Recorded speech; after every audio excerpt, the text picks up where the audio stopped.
Eu não sei se as crianças vão sair agora, vão? Vão sair agora? As crianças vão sair agora. Eu quero compartilhar com os irmãos um versículo da palavra de Deus que eu já li no comecinho.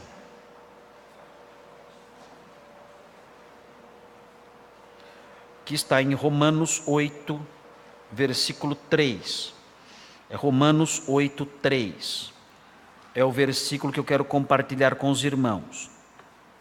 Não é um versículo que é muito comum as pessoas lerem no Natal, mas é um versículo que tem tudo que ver com a data que estamos celebrando nesses dias, o Natal, o nascimento de Jesus.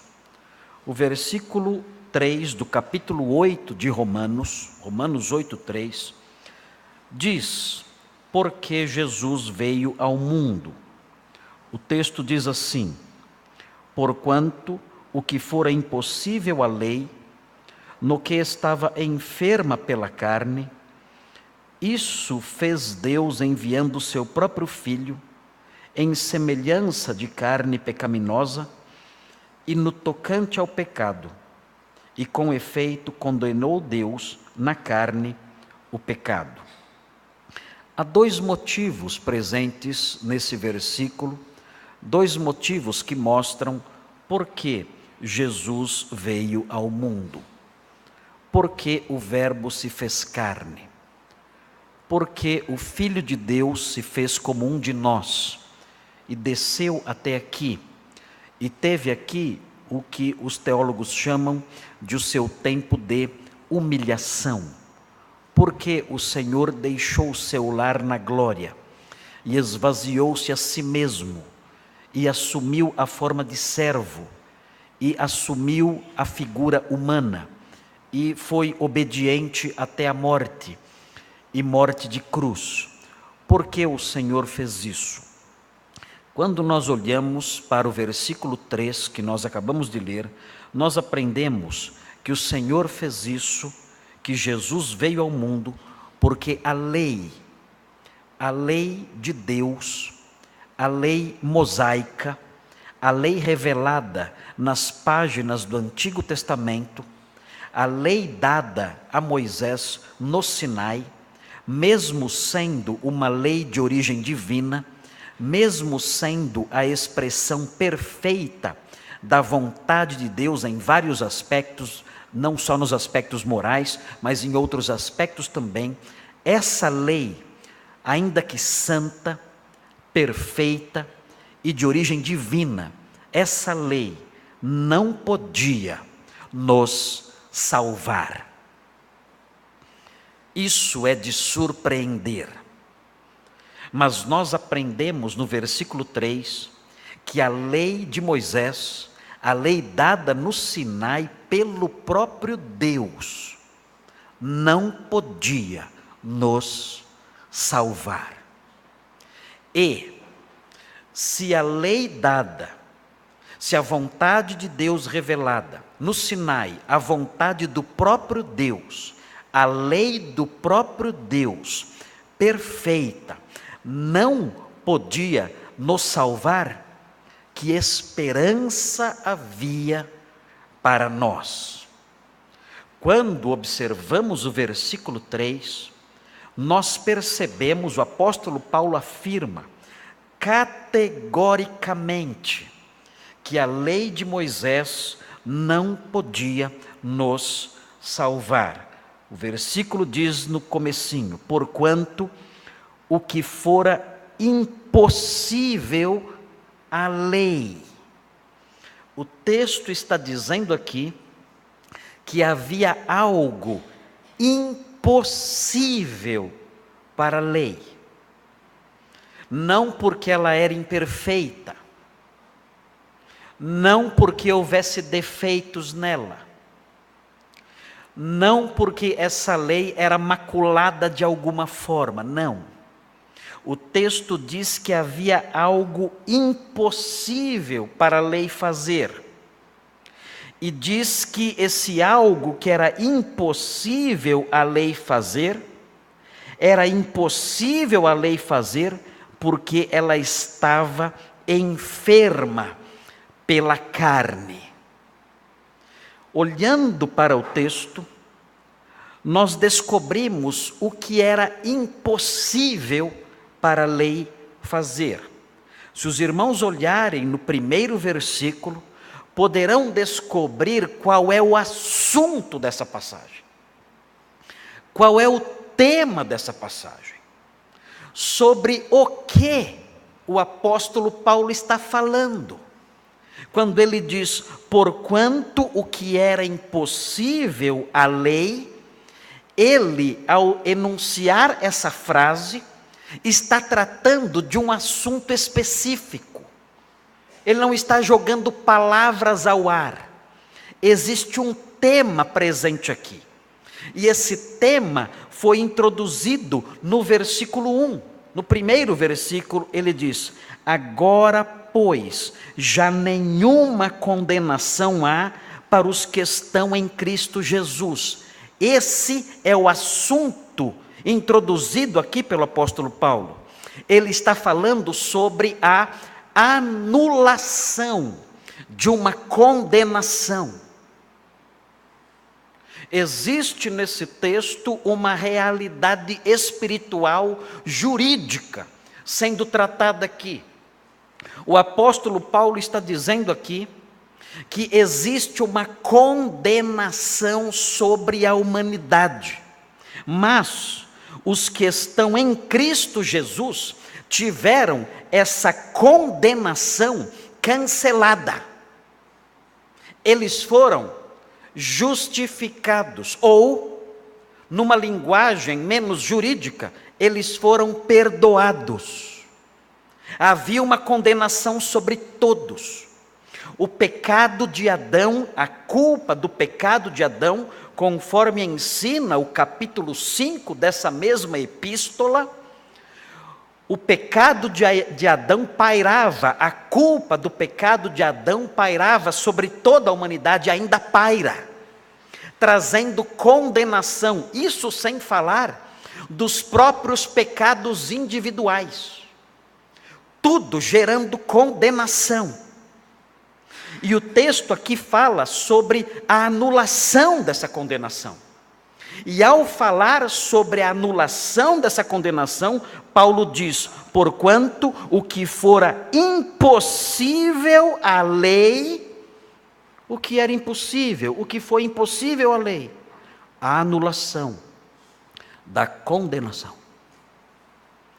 Ninguém, jamais, em nenhum momento da história da humanidade, conseguiu anular a condenação pelo pecado por meio da obediência à lei de Moisés. Ninguém. Isso, diz Paulo, era impossível para a lei. Quando nós olhamos o texto de Atos, os irmãos devem observar o texto de Atos, no capítulo 15, os irmãos devem ver, abram suas Bíblias em Atos, no capítulo 15, os irmãos vão se deparar com uma reunião, uma assembleia de crentes judeus. Esses crentes judeus estão debatendo, de acordo aqui com a história narrada em Atos 15, vejam aí na sua Bíblia, Atos 15, esses crentes judeus estão debatendo acerca da necessidade de cumprir a lei para obter o perdão de Deus. Naqueles dias, quando essa discussão aconteceu, foi o primeiro concílio da igreja. Naqueles dias, quando essa discussão aconteceu, alguns cristãos de origem, que estavam relacionados originalmente à seita dos fariseus, entendiam que os cristãos, os novos convertidos de outras nações que não israelitas, deviam guardar a lei para obter o perdão. Então, nós aprendemos aqui nesse texto como a igreja antiga tratou com essa questão. Vejam o que diz o texto aqui. O texto diz assim, observem. Alguns indivíduos que desceram da Judeia ensinavam aos irmãos, os irmãos gentios, que não eram judeus, se não vos circuncidardes, segundo o costume de Moisés, não podeis ser salvos. Vocês têm que guardar a lei, especificamente nesse aspecto da circuncisão, senão vocês não poderão ser perdoados, não poderão ser salvos por Deus. A história continua. Tendo havido da parte de Paulo e Barnabé contenda e não pequena discussão com eles, resolveram que esses dois e alguns outros dentre eles subissem a Jerusalém aos apóstolos e presbíteros com respeito a esta questão. Enviados, pois, e até certo ponto acompanhados pela igreja, atravessaram as províncias da Fenícia e Samaria e, narrando a conversão dos gentios, causaram grande alegria a todos os irmãos. Mas eles vão chegar agora em Jerusalém, onde havia lá os judeus, que criam que era necessário guardar a lei para serem salvos. Tendo eles chegado a Jerusalém, foram bem recebidos pela igreja, pelos apóstolos e pelos presbíteros, e relataram tudo o que Deus fizera com eles. Insurgiram-se, entretanto, alguns da seita dos fariseus que haviam crido, dizendo: é necessário circuncidá-los e determinar-lhes que observem a lei de Moisés. Se eles não guardarem a lei de Moisés, eles não poderão ser salvos. Então, versículo 6, se reuniram os apóstolos e os presbíteros para examinar a questão. Havendo grande debate, Pedro tomou a palavra e lhes disse: irmãos, vós sabeis que desde há muito Deus me escolheu dentre vós, para que por meu intermédio ouvissem os gentios a palavra do evangelho e crescem. Ora, Deus, que conhece os corações, lhes deu testemunho, concedendo o Espírito Santo a eles, como também a nós nos concedera. E não estabeleceu distinção alguma entre nós e eles, purificando-lhes pela fé o coração. E aí no versículo 10, Pedro mostra uma percepção teológica ligada a esse ponto. Ele diz: agora, pois, por que tentais a Deus, pondo sobre a cerviz dos discípulos um jugo, é o jugo da lei, é o peso da lei, um jugo que nem nossos pais puderam suportar, nem nós. Ele está dizendo, nem nossos pais conseguiram guardar a lei, nem nós conseguimos guardar a lei. Por que vocês querem colocar esse jugo sobre os gentios? E ele termina no versículo 11: mas cremos que fomos salvos pela graça do Senhor Jesus, como também aqueles o foram. Ele diz, nós somos salvos não porque obedecemos a lei, porque a lei não consegue nos salvar. E porque a lei não consegue nos salvar? O texto que estamos olhando de Romanos 8,3 diz que a lei estava enferma, doente, fraca, por causa da nossa carne. O problema não era na lei, o problema era em nós. Nós somos tão pecadores, a nossa carne, aqui no texto a palavra carne significa natureza pecaminosa, a inclinação para o pecado. Nós temos uma natureza pecaminosa, tão corrompida, que a lei, quando entra em contato conosco, o que ela faz é, em vez de nos induzir à santidade, ela nos induz à desobediência. Ela faz o contrário. Ela é perfeita, ela é santa, ela é justa, ela é boa. Mas o apóstolo Paulo ensina que por causa da nossa corrupção, por causa da maldade da nossa carne, quando nós nos colocamos diante da lei, em vez dela nos estimular à obediência, à santidade e à piedade, ela acaba gerando o efeito oposto. Ela diz: não cobiçarás. Quando ela diz isso, ela desperta em mim um desejo, por causa da minha maldade. Ela desperta em mim um desejo. Que desejo? O desejo de cobiçar. Nossa natureza é tão corrompida, a nossa carne, a nossa inclinação é tão perversa, tão contrária às coisas de Deus, que mesmo a santa lei, dada ali no Sinai, por intermédio de anjos, mesmo a santa lei entregue a nós, pelo grande profeta Moisés, talvez o maior profeta que já existiu, mesmo a santa lei, perfeita, santa, imaculada, quando entra em contato conosco, ela não consegue nos salvar. Isso é impossível, a lei. Ela perde a sua força, ela adoece, ela mirra, ela se enfraquece, porque ela acaba por incentivar ainda mais em nós a maldade. É impossível que ela nos salve. E isso faz com que nós fiquemos numa situação terrível. Porque se nem a lei dada por Deus é capaz de nos salvar, o que diremos das nossas próprias leis que nós inventamos, criando aí o que achamos ser certo ou o que achamos ser errado? Que diremos das leis inventadas pelas igrejas, preceitos de homens apenas? Que diremos das leis inventadas pelas seitas? Não pode isto, não pode aquilo, não pode comer isto, não pode fazer isso tal dia da semana, não pode usar essa roupa, não pode usar barba, não pode cabelo curto, não pode cabelo comprido. Que diremos dessas bobagens?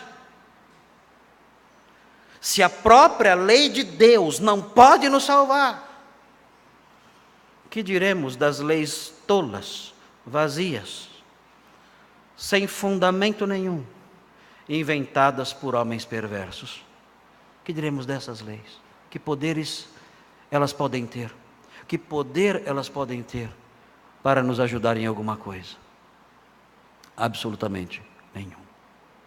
E quanto às nossas leis pessoais, as nossas invenções, o que nós achamos que é certo, o que nós achamos que não é certo, em que essas coisas nos ajudam para a nossa salvação? Nos ajudam? Em nada. Por que então Jesus veio ao mundo? Jesus veio ao mundo porque a lei não podia nos salvar. Nem a lei de Deus, nem a lei das religiões, nem as leis dos homens. Nenhuma delas. Nunca. Jamais salvou ninguém. E não podiam salvar ninguém. Por que Jesus veio ao mundo?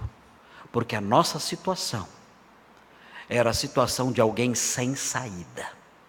Não tínhamos nada, absolutamente nada, que pudéssemos fazer para sermos salvos. Nada. Mas há um segundo motivo. O versículo 3 mostra o segundo motivo, e os irmãos vão encontrá-lo aí. Veja o que diz a sequência do versículo 3. Diz assim: porquanto que fora impossível a lei, no que estava enferma pelo pecado, isso é a anulação da condenação. Isso que a lei não pôde fazer, isso fez Deus. Deus providenciou um meio de anular a condenação. Nós não podíamos fazer, a lei não podia fazer. Isso fez Deus. E como Ele fez isso? Vejam aí a sequência que fala do Natal. Isso fez Deus enviando o seu próprio Filho. É aqui que entra o Natal. Deus fez isso como? enviando o seu próprio Filho. E notem a sequência. Notem a sequência que diz, em semelhança de carne pecaminosa. Isso significa que Jesus tinha um corpo como o nosso. Olhando para ele, você pensava que ele era homem pecador como nós. Mas não se deixe enganar. Ele tinha carne como nós, mas não era pecador como nós. Olhando para ele, você não via ele brilhando. Nossa, ele parece que não tem pecado, está brilhando. Não, você não via ele brilhando. Olhando para ele, você não via uma carne mais branquinha, mais limpinha, mais transparente, algo assim, um fantasminha. Não, nada disso. Você não veria nada disso. Olhando para ele, você veria um homem como nós. Como se ele fosse um pecador como nós. É isso que o texto diz. Não tinha pecado. Paulo fala, nunca houve pecado nele. Absolutamente livre e isento de pecado. Mas era semelhante ao homem pecador. Olhando para ele, você veria ali um judeu do primeiro século, com os pés ali sujos da poeira das estradas, com as suas mãos marcadas por trabalhar como carpinteiro. Você veria isso, um homem queimado pelo sol da Palestina. Você veria isso, com a sua pele ali estorricada pelo sol, suado talvez ali. Talvez um homem forte, eu creio que ele era um homem forte, mas um homem como nós, um homem como se fosse um pecador como nós. Deus enviou seu Filho assim. Não mandou um anjo, não mandou um anjinho, não mandou uma alma ali, um espírito ali para nos salvar, não. Ele enviou seu Filho em semelhança de carne pecaminosa. E na sequência do versículo há uma expressão solta. Os irmãos que vieram na quarta-feira, eu falei rapidinho desse versículo, os irmãos acompanharam o que eu expliquei sobre essa expressão solta que é aqui. O texto diz, e no tocante ao pecado. É uma expressão solta dentro do versículo. Uma expressão que parece estar aqui sem função nenhuma. Porque diz, e no tocante ao pecado, e não diz nada. No tocante o quê? Ao pecado. Não diz. Outras traduções dizem, e pelo pecado. Mas não fala o que é pelo pecado. Então é uma expressão solta. É uma lacuna presente no versículo. Você lê o versículo e quando chega nessa parte o texto diz, em semelhança de carne pecaminosa e no tocante ao pecado, e não fala mais nada. E você fica sem entender o sentido da expressão. É porque a língua grega, ela tem uma característica telegráfica. Quem se lembra, os mais antigos que lembram dos telegramas, sabem o que estou dizendo. Num telegrama, você deixa as palavras óbvias ausentes. Você manda uma mensagem faltando palavras, porque você pagava por letra o telegrama. Era assim que funcionava, era caro. Então quem queria mandar um telegrama tinha que mandar pagando por letra.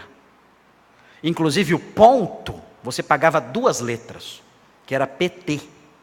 Desculpe falar essa palavra aqui. E se fosse vírgula, você colocava VG. Você pagava 2 letras para mandar um telegrama colocando vírgula e ponto. Então as mensagens eram assim, repletas de lacunas. Então você tinha que dizer alguma mensagem, você dizia, mamãe doente, PT. Não colocava mamãe está doente. E completava ali a sua mensagem, venha logo. E não completava mais nada, para ser bem direto no assunto e transmitir a mensagem com o menor número de palavras possível. A língua grega, ela é um pouco telegráfica. Ela deixa palavras de fora, para que nós completemos o sentido da frase, usando o nosso raciocínio lógico, considerando o contexto do versículo e tudo mais. Então, quando o texto diz que Deus enviou o seu Filho em semelhança de carne pecaminosa e no tocante ao pecado, é bem provável que o apóstolo Paulo esteja dizendo assim, em semelhança de carne pecaminosa, como sacrifício referente ao pecado. em semelhança de carne pecaminosa, como sacrifício pelo pecado. Pode ser esse o sentido presente aqui, esse parece ser o sentido mais óbvio. Algumas traduções, se eu não me engano, a NVI, completaram dessa forma, e parece que esse é o caminho correto. E colocaram aí, em semelhança de carne pecaminosa, como sacrifício pelo pecado, alguma coisa assim, ou como oferta pelo pecado. Parece essa ser a maneira certa de completar essa lacuna presente no versículo aqui, lacuna que o próprio apóstolo Paulo deixou no texto original. E prossegue depois de dizer isso: Deus enviou o seu Filho como sacrifício pelo pecado e com efeito, ou seja, de fato, ele condenou na carne, e aqui é na carne de Cristo, ele condenou o pecado, porque Cristo veio ao mundo, porque Cristo teve que vir ao mundo, porque o pecado tinha que ser punido. Ele veio ao mundo, de acordo com esse versículo, porque a lei não podia nos salvar. E ele veio ao mundo porque o pecado tinha que ser punido. E quando ele veio aqui então, ele assumiu a nossa humanidade, para que o nosso pecado pudesse ser punido na carne dele. Por isso ele veio aqui. Porque Cristo sofreu tanto, porque ele foi açoitado, traspassado, ferido, morto, porque ele teve que passar por tudo isso, porque o pecado tinha que ser punido na carne, não havia outro jeito. O nosso pecado é um pecado presente em nós, na nossa carne enferma, na nossa carne pecaminosa. Ele veio em semelhança de carne pecaminosa, e ele foi punido em sua carne pelos nossos pecados. Por isso ele teve que sofrer tanto, para que pudesse ser punido pelos pecados. Eu recentemente vi um versículo da Bíblia ser muito mal usado por uma política aqui do Brasil. O nome dela é Benedita da Silva, e ela estava defendendo a luta armada, dizendo que os valores da esquerda e as ideologias marxistas deveriam ser impostos pela força e pela violência, pela luta armada, ela dizia. E ela dizia o seguinte: eu tenho base bíblica para isso. Uau! Isso eu tenho que ouvir, né? Isso eu tenho que escutar. Qual é a base bíblica para a Benedita da Silva pegar em armas e lutar pelos valores da esquerda no nosso país? Ela disse o seguinte: a base bíblica é a seguinte: sem derramamento de sangue não há redenção.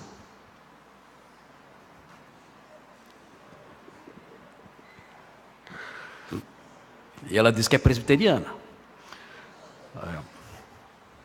Se ela estivesse lidando com alguma promessa sobre o reino no Antigo Testamento, eu até não ia me assustar tanto, né?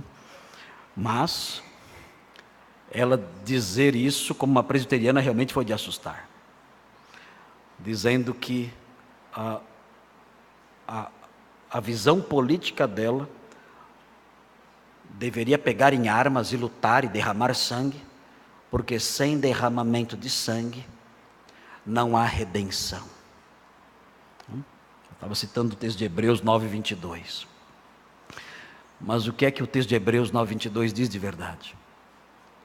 Ele não diz nada sobre luta armada, não diz nada sobre revolução, não diz nada sobre impor um sistema político por meio da força ou da luta armada, nada disso. O texto de Hebreus 9:22 diz que sem derramamento de sangue não há remissão de pecados. E ao falar sobre derramamento de sangue, estava falando sobre o sacrifício de um cordeiro no altar de Deus.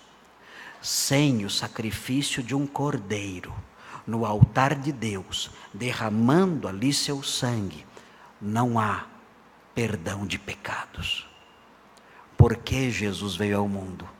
Porque sem derramamento de sangue, não há perdão de pecados. Sem derramamento de sangue, sem que o Cordeiro derrame seu sangue, sem que o pecado seja punido na carne, sem que o sangue seja derramado, não há perdão de pecados. Então o Senhor veio aqui e assumiu a nossa carne pecaminosa, e o nosso pecado foi punido na carne dele. Foi na cruz, onde um dia eu vi meu pecado castigado em Jesus. Por que ele veio aqui? Para que o meu pecado fosse castigado na sua carne. Por que celebramos o Natal? É porque é uma tradição cristã antiga. Por que celebramos o Natal? Nós nem sabemos se Jesus nasceu mesmo em dezembro. Aliás, tudo indica que não. Dizem por aí que ele nasceu em abril. Pensou celebrar o Natal em abril? Não tem muita graça, né? E ninguém se importa, na verdade, com que dia realmente ele nasceu, com o mês que ele nasceu, coisas assim. Nós celebramos o Natal dessa data porque é um costume, uma tradição. Mas a razão principal das nossas celebrações é que Jesus veio ao mundo por causa desses dois motivos. Jesus se fez carne e veio aqui porque a lei não podia nos salvar. Nós não tínhamos saída, nós não tínhamos esperança, nós não tínhamos uma porta, não havia solução para nós. Nós éramos doentes sem remédio, nós estávamos perdidos sem um mapa, nós estávamos abandonados no mar sem uma bússola, nós não tínhamos para onde ir, não tínhamos uma porta para bater, não tínhamos um remédio que nos livrasse da nossa doença, não tínhamos esperança de perdão para a nossa culpa, só restava para nós a perdição, o abismo eterno e nada mais. Não havia esperança para nós, nem mesmo na lei de Deus, não restava nada que pudéssemos fazer. Então ele veio, e ele veio aqui porque o pecado, nosso pecado tinha que ser punido. Nós não suportaríamos toda a carga de punição que merecíamos pelo nosso pecado, nós seríamos condenados eternamente, porque mesmo o nosso sacrifício seria insuficiente. Mas ele veio aqui, o Filho de Deus, e foi punido no nosso lugar. E aquilo então que foi impossível a lei fazer, que é anular a condenação, Deus fez ao enviar seu Filho. Como eu posso me beneficiar disso?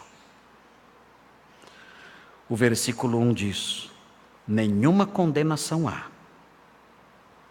para os que estão em Cristo Jesus. Para eu me beneficiar da dádiva preciosa do Natal, eu tenho que estar em Cristo Jesus. Se eu estiver em Cristo Jesus, nenhuma condenação mais haverá para mim.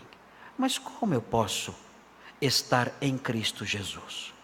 O Novo Testamento ensina que nós temos que crer nele e depositar nele apenas a nossa confiança de salvação, e nada mais. Ah, mas eu não tenho que dar o dízimo? Não. Mas eu não tenho que guardar o sábado? Não.